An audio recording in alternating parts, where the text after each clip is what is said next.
भगवदानंद का जो तारतम्य वर्णन करते हैं शास्त्र हमारे, पहली बात तो ये कहते हैं कि कोई भी कुछ भी करता है तो अपने सुख के लिए करता है, हमें सुख प्राप्त हो इसलिए, वो किसी और के लिए नहीं करता। नावा अरे पत्यु कामाय पति प्रियो भवति, आत्मनस्तु कामाय पति प्रियो भवति, नावा अरे जायायै कामाय जाया प्रिया भवति, आत्मनस्तु कामाय जाया प्रिया भवति। उपनिषद अर्थात वेद ऐसा कहते हैं, यहां परस्पर जो प्रीति है वो अपने सुख के लिए है, कोई किसी के सुख के लिए प्यार नहीं करता, अपने सुख के लिए ही सब जीव प्यार करते हैं, सब क्रियाएं करते हैं, सब विचर रहे हैं केवल अपने सुख के लिए। नावा अरे जायाई कामाय जाया प्रिया भवति, आत्मनस्तु कामाय जाया प्रिया भवति। इसी तरह से जो पुत्र वित्त जो भी सुख है वो अपने सुख के लिए है। हमें सुख मिलता है इसलिए हमें पुत्र प्रिय है, पुत्री प्रिय है, धन प्रिय है, मकान प्रिय है, हमें सुख मिलता है। जिस दिन हमें सुख मिलना बंद हो गया हमारा प्यार कहीं नहीं रह जाएगा। अब ये सुख का तारतम्य देखना है कि वास्तविक क्या इनमें सुख है। देखो यहां कह रहे हैं नावा अरे पत्यु कामाय पति प्रियो भवति, पति प्रिय नहीं है, पति से कामना की पूर्ति होती इसलिए प्रिय है। ऐसे कितने उदाहरण हैं, पुत्र के लिए, पत्नी के लिए, माता पिता के लिए, अलग अलग संबंधों में। हमारा शास्त्र कहता है हम केवल सुख से प्यार करते हैं, सुख से, अपने सुख से। अगर हमको दुख का संबंध दिखाई देने लगे तो सब संबंध छोड़ दें, और सुख है नहीं, केवल सुख की छाया में फंसा करके ये माया हमें बांधे हुए है। जिसे तुम सुख समझते हो ये सुख नहीं, सुख की छाया है, समझ पड़ती नहीं, ये गिरधर की माया है। जैसे किसी व्यक्ति की छाया को पकड़ने चलो कभी पकड़ में नहीं आएगा, क्योंकि वो व्यक्ति की छाया है। तो ये सुख की छाया सी दिखाई देती मृत्यु लोक में या ब्रह्मा के द्वारा रचे हुए अन्य लोकों में। सुख तो सुख सिंधु भगवान के नाम रूप लीला धाम में है। इस सुख का तारतम्य वर्णन करते हुए कहते हैं कि सबसे बड़ा सुख जो आनंद सिंधु सुख राशि, सीकर तय त्रैलोक सुपासी। सीकर कहते हैं एक बूंद जैसे ऐसे मारो उसमें जो छोटे कण निकलते हैं उसे सीकर कहते हैं। आनंद समुद्र भगवान के एक बिंदु के, एक सीकर के सुख से पूरा त्रिभुवन सुपास, पूरा त्रिभुवन सुखी हो रहा है। जो सुख का आभास भी मिल रहा है वो सच्चिदानंद भगवान है, इसलिए सुख का आभास मिल रहा है। शास्त्र कहता है यदि आनंद की प्राप्ति करनी तो आनंदो ब्रह्मेति व्यजानात्, आनंदाद्धेव खल्विमानि भूतानि जायन्ते, आनंदेन जातानि जीवन्ति, आनंदम प्रयन्त्यभि संविशन्ति। वेद कहता है आनंद से ही हमारी उत्पत्ति हुई है, हम आनंद सिंधु भगवान के अंश हैं, इसलिए सहज सुख राशि, चेतन अमल सहज सुख राशि। आनंद ब्रह्म है, उसी आनंद ब्रह्म से हमारी उत्पत्ति हुई, अर्थात हम उसके अंश हैं। हमारा स्वरूप भी आनंद स्वरूप ही है और आनंद की ही हम खोज कर रहे हैं, आनंद के लिए ही हम कर्म कर रहे हैं, आनंद के लिए ही हमारा जीवन है। पर हम आनंद में प्रविष्ट होना नहीं जाने कि आनंद है कौन सा। हम समझते हैं शरीर में आनंद है, पुरुष शरीर में, स्त्री शरीर में, अमुक धन में, अमुक भोग में, अमुक क्रिया में। आज तक किसी को आनंद नहीं, ग्लानि और पश्चाताप प्राप्त हुआ। आनंदम ब्रह्मणो विद्वान न बिभेति कुतश्चन, आनंदो ब्रह्मेति वजानात्। जो परमात्मा है, योगी जन जिसे परमात्मा कहते, ज्ञानी जन जिसे ब्रह्म कहते हैं, भक्त जन जिन्हें भगवान कहते हैं, प्रेमी जन जिन्हें लाडले कहते हैं, वो आनंद स्वरूप हैं। वो सुख समुद्र हैं। भयग्रस्त प्राणी जब तक इनकी शरण में नहीं आएगा तब तक कुछ भी कर ले वो आनंद को प्राप्त नहीं हो सकता। हमारा सब जगने से लेकर सोने तक और बाल्यावस्था से लेकर के वृद्धावस्था तक और जन्मने से लेकर मरने तक एक ही चेष्टा है कि मुझे आनंद मिल जाए, क्योंकि हम आनंद के अंश है, आनंद की खोज कर रहे हैं। यदि तत् सुकृतम रसो वैशः रसम हृवायम लब्ध्वानंदी भवतु। वो परमात्मा स्वयं रूप तत्व रूप है, पूर्ण रस स्वरूप है, और जो इस रस स्वरूप परमात्मा को जान लेता है वो ब्रह्मानंद में डूब जाता है, वो आनंदमय हो जाता है। हम आनंद की खोज कर रहे हैं भोगों में। वो वेद शास्त्र पुराण ऋषि मुनि क्या कह रहे हैं कि आनंद स्वरूप परमात्मा है, और जो उस परमात्मा रस स्वरूप परमात्मा का अनुभव कर लेता है, जान लेता है, वही आनंद को प्राप्त होता है। देखो, आनंद का तारतम्य बतलाते हुए श्रुति कहती है, इस मृत्यु लोक में युवावस्था हो, जवान शरीर हो, श्रेष्ठ आचरण हो, वैदिक सिद्धांतों को जानने वाला हो, अपने इंद्रियों के शासन में कुशल हो, सफल कर्मण्यता हो, शरीर में कोई रोग न हो, बड़ा सुंदर हो, बलवान हो, खूब सुदृढ़ शरीर हो, धन संपत्ति हो, मनमानी भोगानंद प्राप्त करने के लिए सुंदर हर वस्तु उसके पास हो, सुंदर स्त्री, वैभव, हर सब कुछ। इसे कहते हैं एक मानुषानंद मृत्यु लोक का।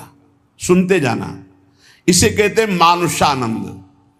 और जब कोई उत्तम कर्म करता है, शुभ कर्म करता है, तो उत्तम कर्म करके वो गंधर्व योनि को प्राप्त होता है, उसको मनुष्य गंधर्व कहते हैं।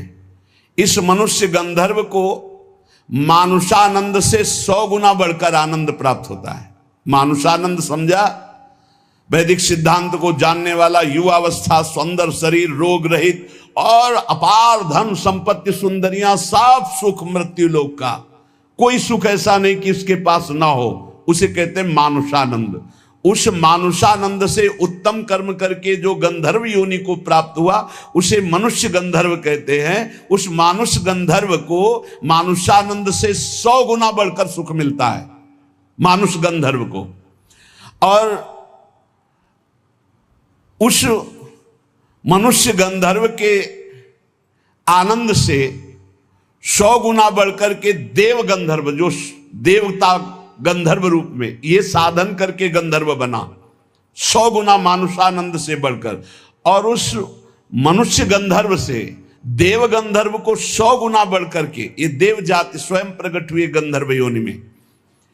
इस आनंद का 100 गुना आनंद बढ़ करके पितृलोक में जो वास करते हैं, पितरों को, उनसे 100 गुना आनंद जो स्मृति शास्त्रोक्त कर्मों का आचरण करके, यज्ञ आदि करके उसके फलस्वरूप देवता बने, उन्हें अजानज देवता कहते हैं। पितरों से 100 गुना आनंद बढ़ करके अजानज देवता को प्राप्त होता है। और अजानज देवता से बढ़कर 100 गुना देवताओं को आनंद प्राप्त होता है, जो देव योनि में सीधे प्रकट हुए हैं। इनका 100 गुना आनंद बढ़कर के वसु को प्राप्त होता है। देवताओं से भी 100 गुना बढ़कर आनंद वसु को, वसु से भी 100 गुना आदित्यों को, नित्य देवता। इनसे आदित्यों से 100 गुना बढ़कर के आनंद इंद्र का। देखो कितना तारतम्य है आनंद का। और इंद्र के आनंद से 100 गुना आनंद बढ़कर के बृहस्पति जी का। बृहस्पति जी के आनंद से 100 गुना आनंद बढ़कर के प्रजापतियों का, दक्ष प्रजापति आदि। ऐसे प्रजापतियों के 100 गुना आनंद बढ़कर के परमेष्ठी पद, ब्रह्मा के पद में। और जिनको ब्रह्मलोक तक कहीं आसक्ति नहीं है, ऐसे जो ब्रह्मनिष्ठ श्रोत्री महापुरुष हैं, उनके उस अखंडानंद का तो वर्णन ही नहीं किया जा सकता जिसे मोक्ष सुख कहते हैं। इस प्रकार सर्वोपरि हुआ ब्रह्मानंद, जो ब्रह्म सुख परमेष्ठी पद है, उससे भी कई गुना बढ़ करके ब्रह्मानंद है, सर्वोपरि आया ब्रह्मानंद। अब कह रहे हैं, ध्यान से सुनना, ब्रह्मानंदो भवेद देशो चेत परार्ध गुणी कृतः नैति भक्त सुखाम बोधई परमाणु तुलामपि। परार्ध कहते हैं एक के ऊपर 17 शून्य लगावे, एक लिखे और 17 शून्य लगावे तो जो संख्या बनती है उसे परार्ध कहते हैं। अगर ब्रह्मानंद में 1 और 17 शून्य लिख करके गुणा किया जाए, मानुषानंद से 100 गुना 100 गुना 100 गुना 100 गुना ऐसे बढ़ते आए, तो सबसे बड़ा सुख हुआ परमेष्ठी पद ब्रह्मा का, और ब्रह्मा से अनंत गुना बढ़कर सुख हुआ ब्रह्मानंद, मोक्ष सुख। और उसमें परार्ध गुणी कृतः, 1 लिख करके 17 शून्य लगा करके ब्रह्मानंद में गुणा किया जाए तो प्रिया प्रीतम के प्रेम रस के आगे वो कुछ नहीं है।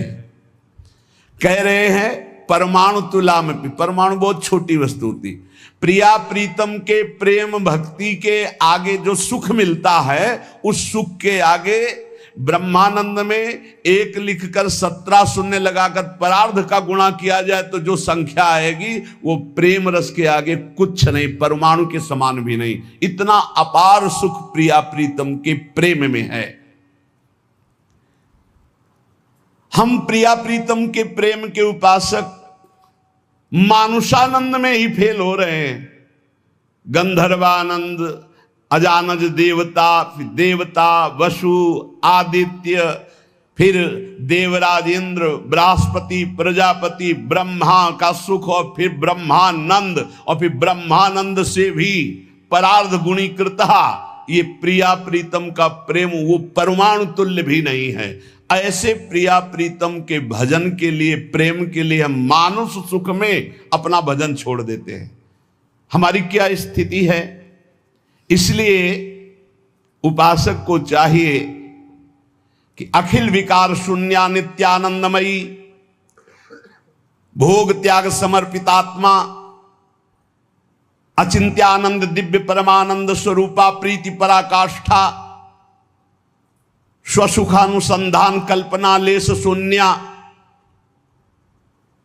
श्याम विदुवदन चकोरी, श्री कृष्ण मनोमनस्विनी, श्री कृष्ण प्राण प्राणा, ऋषि मुनि मना कर्षक चित्ताकर्षणी, श्री कृष्ण हृदया, श्री कृष्ण जीवना, श्री कृष्ण स्मृति रूपा, श्री कृष्ण सुखैक मना, श्री कृष्णानंद प्रवर्धनी, श्री कृष्ण प्राणाधिदेवी, श्री कृष्णा आराध्या, श्री कृष्णा आराधिका, नित्य कृष्णानुकूल्यमयी, श्री कृष्ण प्रेम तरंगिणी, श्री कृष्ण अर्पित मनोबुद्धिर, श्री कृष्ण सेवामयी, श्री कृष्णास्या, श्री कृष्णाश्रिता, श्री कृष्ण कीर्ति ध्वजा, श्री कृष्णात्म स्वरूपा श्री लाडली जी की उपासना में अपना अस्तित्व मिटाना होता है।